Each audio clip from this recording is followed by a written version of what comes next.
नमस्कार, न्यूज 24 घडामोडीमध्ये आपलं स्वागत आहे। नगर शहरातील चौकांमध्ये सिग्नल यंत्रणा बंद झाल्यात। नगरमधील सर्वच महत्त्वाचे रस्ते हे कायमच गर्दीने गजबजलेले असतात।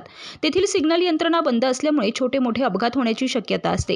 या ठिकाणी पोलीस कर्मचारी नसतात, ट्रॅफिकचं नियोजन व्यवस्थित होत नाही। सिग्नल बंद असल्यामुळे अनेक वाहन मोठ्या वेगाने शहरात फिरत असतात।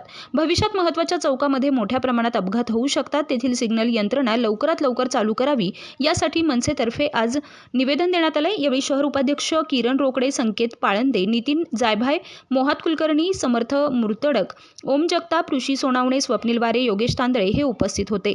सिग्नल यंत्रणा चालू न केल्यास मनसे शहर अध्यक्ष गजेंद्र राशीनकर यांच्या मार्गदर्शनाखाली महाराष्ट्र नवनिर्माण सेनेच्या वतीने आंदोलन करण्यात येईल, असं यावेळी सांगण्यात आले। आज महाराष्ट्र नवनिर्माण सेनेच्या वतीने महानगरपालिकेच्या उपायुक्तांना भेटून निवेदन देण्यात आले।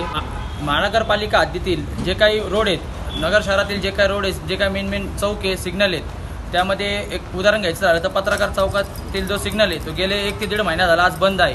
हे सिग्नल बंद असल्यामुळे मोठ्या प्रमाणामध्ये वाहन जे आहे ते वेगाने येणे जाणे होत आहे। शिवाय मोठे अवजड वाहने शहरामध्ये सर्रास घुसत आहे व या सगळ्या गोष्टीमुळे भविष्यात कुठेतरी मोठ्या प्रमाणात अपघात व्हायची शक्यता या सगळ्या गोष्टींमुळे निर्माण झालेली आहे। तर आज महाराष्ट्र नवनिर्माण सेनेच्या वतीने उपायुक्तांना निवेदन देऊन त्यात विनंती करण्यात आलेली आहे की जे बंद असणारे सिग्नल आहे, जे 1-2 महिन्यापासून बंद सिग्नल आहे, मेन चौकातले जे सिग्नल आहे, जे चालू व्हायची खूप गरज आहे, ते लवकरात लवकर चालू व्हावे।